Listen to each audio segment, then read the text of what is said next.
Hello everybody, Scoop It Up here, and today I'm going to be doing another video on how to program BlueStone, my redstone computer in Minecraft.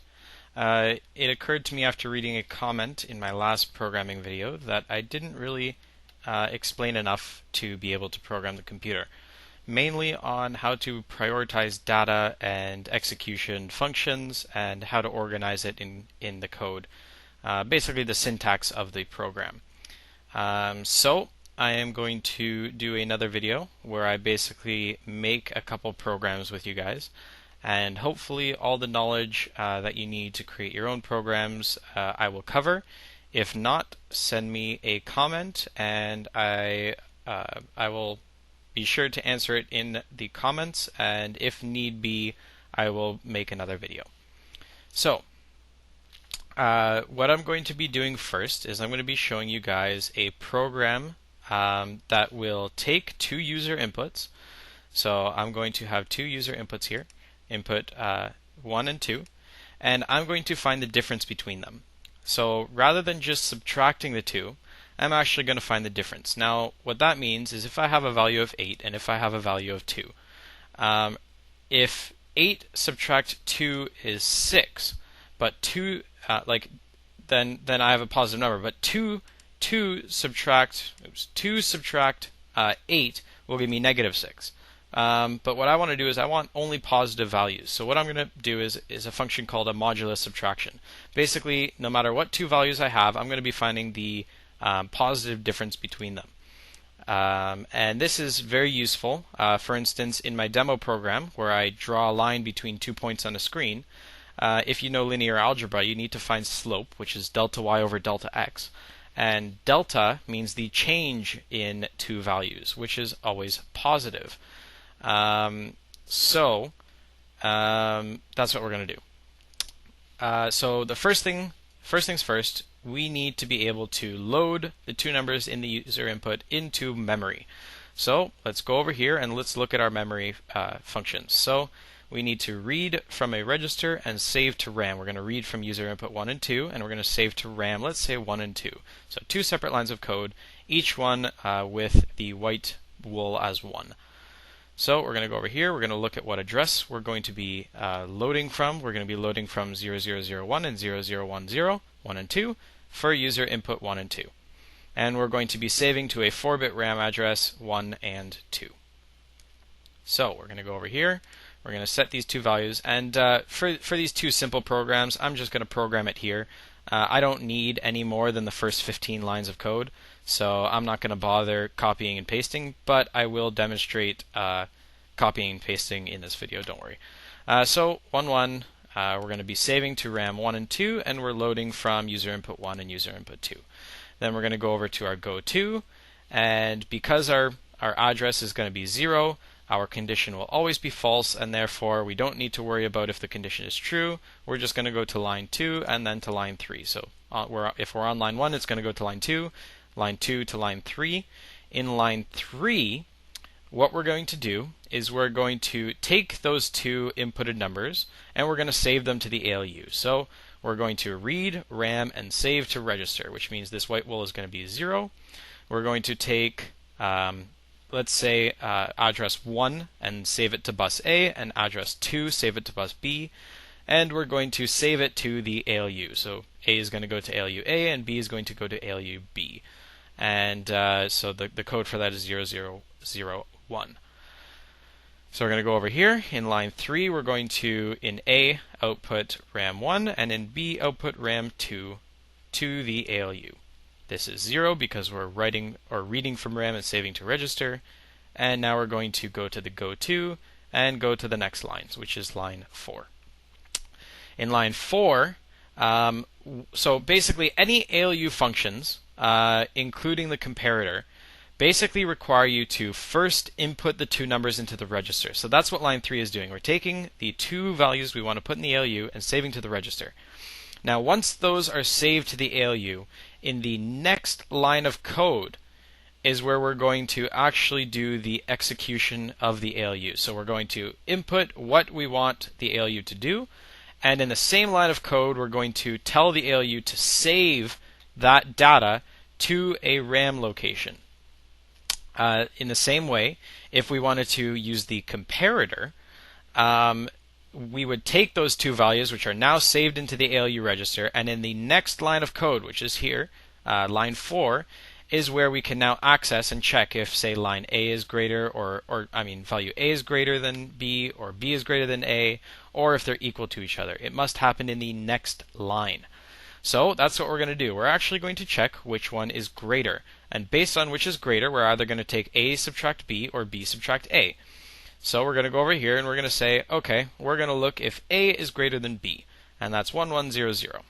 So in line 4, we're going to go 1, 1, 0, 0. Now if A is greater than B, if that condition is true, let's say we're going to go to line 6. And in line 6, which is here, we're going to do A subtract B. And if the value is false, if B is greater than or equal to A, then we're going to go to line 5, because that condition is false. And in line 5, we are going to do B subtract A. So we're going to go over here quickly before we forget, and we're going to do, in line 5, we're going to do B subtract A. So you can see I'm using 1's complement, so ALU invert B, and we're going to do ALU invert C, which is here, ALU invert C, and that way we're doing B subtract A. And then in line 6, we're doing A subtract B. So we're just invert A and invert C. So let's double check. Line 6, this condition is true, which means A is greater than B, which means we do A subtract B. Perfect. Okay. Now we need to specify where we want to save these two numbers into. So we're computing these two. Now we need to tell it where to save. So we're going to be doing a register to RAM operation. So this is going to be 1. And we're going to be loading from ALU, which is 0, 0, 0, 0. And we're going to be saving to RAM. Let's say we're going to save to RAM 3, which is the next available slot. So for these two lines where we're computing, we're going to load ALU A, or load the ALU, which is 0, 0, 0, 0. And we're going to save both of them to RAM 3. This has to be on. And of course, only one of these are actually going to operate, because A can either be greater than or less than B, so only one of them is going to operate, and therefore the fact that we're saving to the same line isn't going to create a conflict. Yep. And now we're going to change the go-to. So this is line 5, this is line 6. Once either of these is computed, we want to go to line 7. So line 7 we will input here. Now, that data is now saved into RAM 3. Now what we need to do is we need to output to some sort of display. So what we're going to do is we're actually going to output to the binary display right here in the user input, and that way we can view the data. So we're going to go to our codes, check what code that is. It is 0, 0, 1, 0, which is A to user input bit out, or the user input display. And so, as I talked about in the previous video, we need to output the A bus into this. The B bus will go to the serial out, so we want to output the A bus, which means we need to set 3 into our A bus, the value of 3 loaded into our A bus.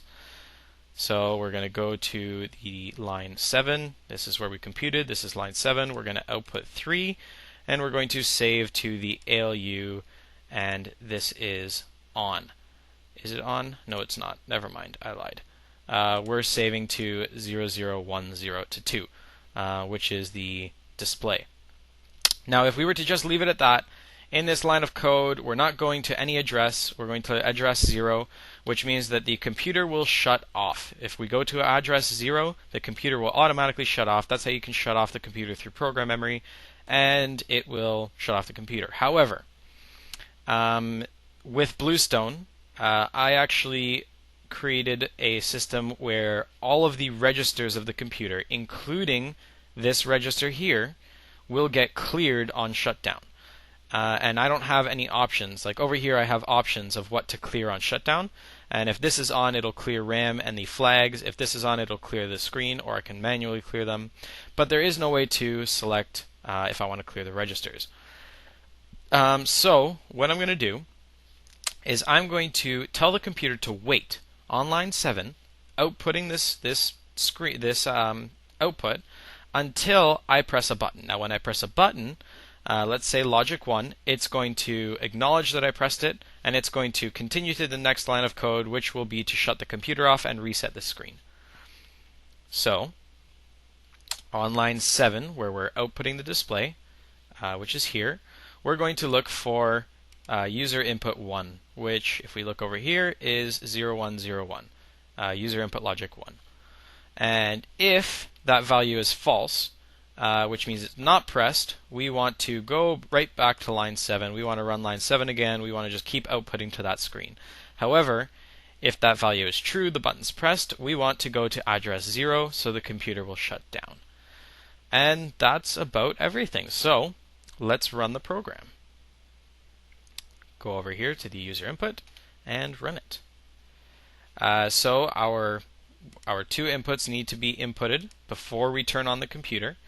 So let's say our user input 1 will be 21, and let's say our user input 2 will be, 7. So the difference between these is 14, so that's what our output should be. Now I'm going to be using debug mode for the first run through, and then I'm going to switch the two values. I'll put 21 in user input 2 and 7 in user input 1, and we should get the same value. But just to show you how debug mode works, so you know when you're creating your programs. Turning debug mode on or off will automatically reset the computer. It'll reset it'll reset this user input, it'll reset all the registers, it'll reset whatever we have here, and it will turn off the computer. Same thing with like anytime you change the state, so turning it on or turning it off. So I'm not actually going to change it, I'm going to leave it on. You can actually run the computer by turning it on while you're in debug mode. And the benefit to that is you can put it to sleep through the program and then start manually ticking the clock. So if you have part of your program debugged, you can turn the computer on and wait till you get to that program. This is a display which shows you what line of code you're currently running. So you can wait for a line of code, put it to sleep, and then start manually clocking from there. But because our program's so short, I'm just going to manually clock. So if I was actually not confident that this program would work, if I had a more complicated program than this, then what I would be doing is I'd be flying around every time I click that button and checking all the parts of the computer, making sure all the RAM was saved, all the different parts were saved. But because I know the program, I'm just going to manually clock it. There is a safety that prevents you from manually clocking too quickly, but just be mindful. I mean, the computer is optimized for a maximum of a 24 tick clock, so don't be pressing the manual tick any faster than that. Just to demonstrate, I mean, I'm pressing the manual tick. I can reset to line 0 if I wanted. I can start the program with a delay. I'm just going to press on now while it's in debug mode because, I mean, I don't want to keep pressing that button. So we're on line 7. Those values should be inputted, and we should get a result of 14, which means we got the correct value. And now you can see it's going to stay in line 7 until we press this button, and then it's going to acknowledge it and shut off. And then it's going to reset everything. You'll see this display will be reset. This was reset. And here we go, reset. Okay. And that's basically running the program. Now let's just double check that it works. So let's input 21 now in the user input 2, and we'll input 7 in the user input 1. And now when we turn the computer on, it's just going to run, and hopefully we will get a value of 14. So running line 3, line 4, now it's going to check which is greater, go to either 5 or 6. It chose to go to 5, then 7, and our output is 14. Perfect. So our program works. Now we're going to press logic 1, and we will shut off the computer. That's reset. Now this will reset, and computer shut off. Okay. So now I'm going to show you another program, but quickly let's reset the program memory. So what I'm going to do is I'm actually going to use world edit. There we go. To copy in a blank program memory. That way I can just get on with the next program.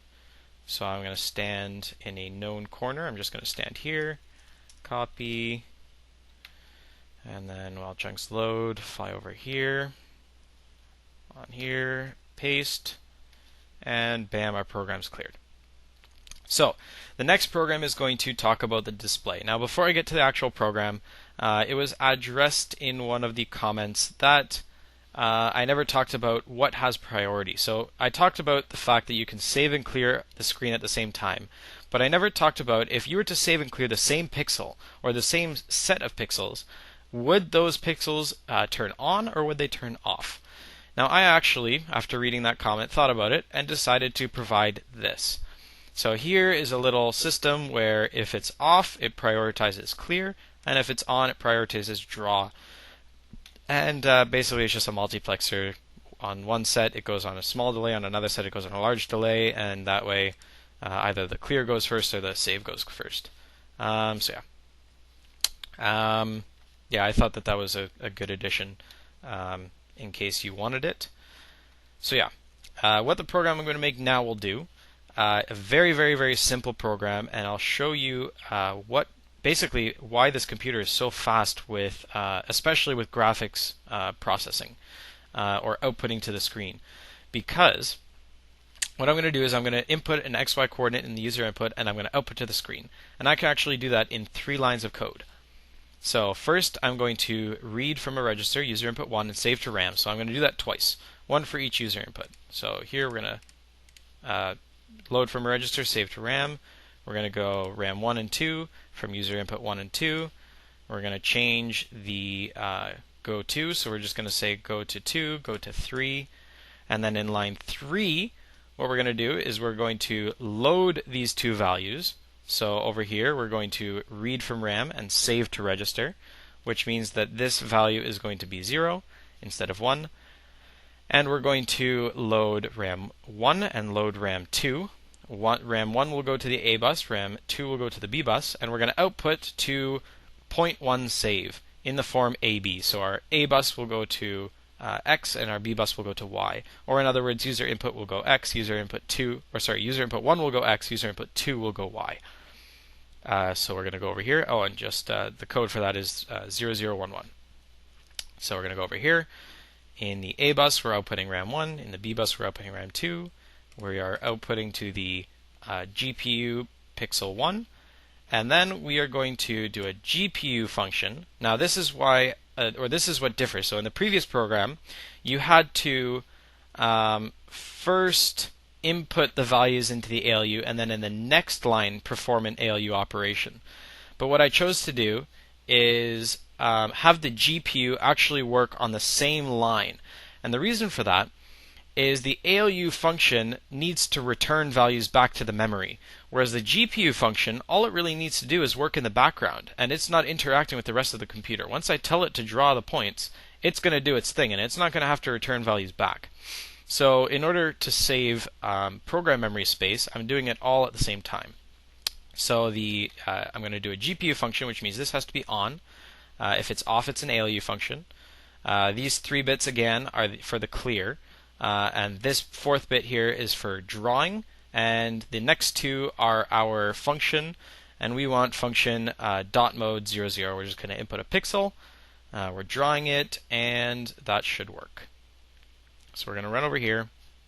I'm just going to leave it, I'm going to leave it as prioritize clear, and that's how it's going to be in the world file, save. I'm going to put this save file again, just so that that's there if you want it to be. And so let's turn it off debug mode for now. We don't need debug mode anymore. We'll let the computer reset. We don't want to run the code while it's resetting. So once that light turns off, computer's reset. Let's input an X coordinate of, I don't know, let's say 11 and a Y coordinate of 4, and we will turn on the computer. So it's going to go line 1, load user input 1, load user input 2, and then draw pixel and shut off. And now we're going to wait a sec while the graphics card processes, and bam, there's our pixel. So yeah, pretty quick. And if you really wanted to, you could actually output the next pixel in the next line of code. So if you were to do, I don't know, some program where it starts drawing some shapes based on some calculations, you could save those values in RAM. You could even save them in your serial RAM. And you could have it output really, really quickly on the screen because of the fact that it only takes one line to read from RAM to the graphics card and then save to the screen, which is quite remarkable in my opinion.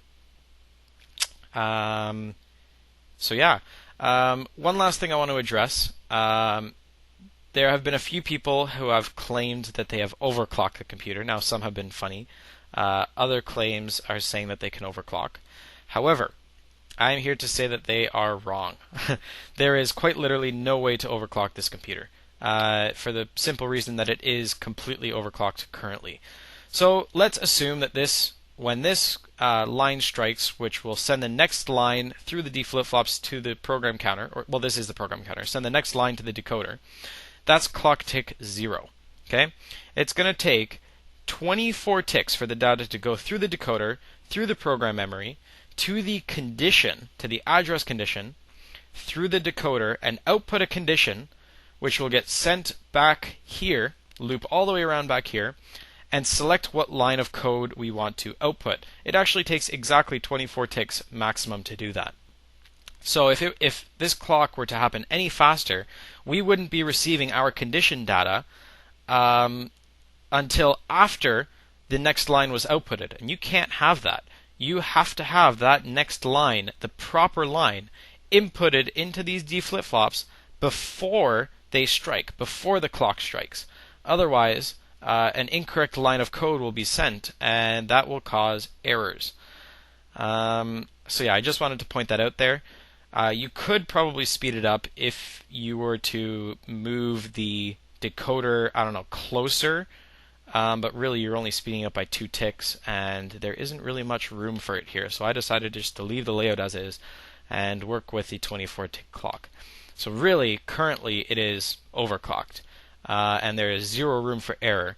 If you want a little bit of leeway, a little bit of room for error, I haven't had any problems with it, but there may be, I'm not sure yet.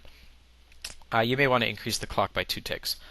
Each 1 tick increase here will increase the clock by 2 ticks because this clock works on a torch turning on and off, and so it's a 2 tick per input cycle because it takes 1 tick to turn off, 1 tick to turn on. So yeah, that's basically a rundown of programming BlueStone. So try out the couple programs if you're new to programming that I just made in this video. If you really want to, try out your own programs. Leave a comment in the description if you're still wondering how it works. Actually, there is one more thing I should probably address.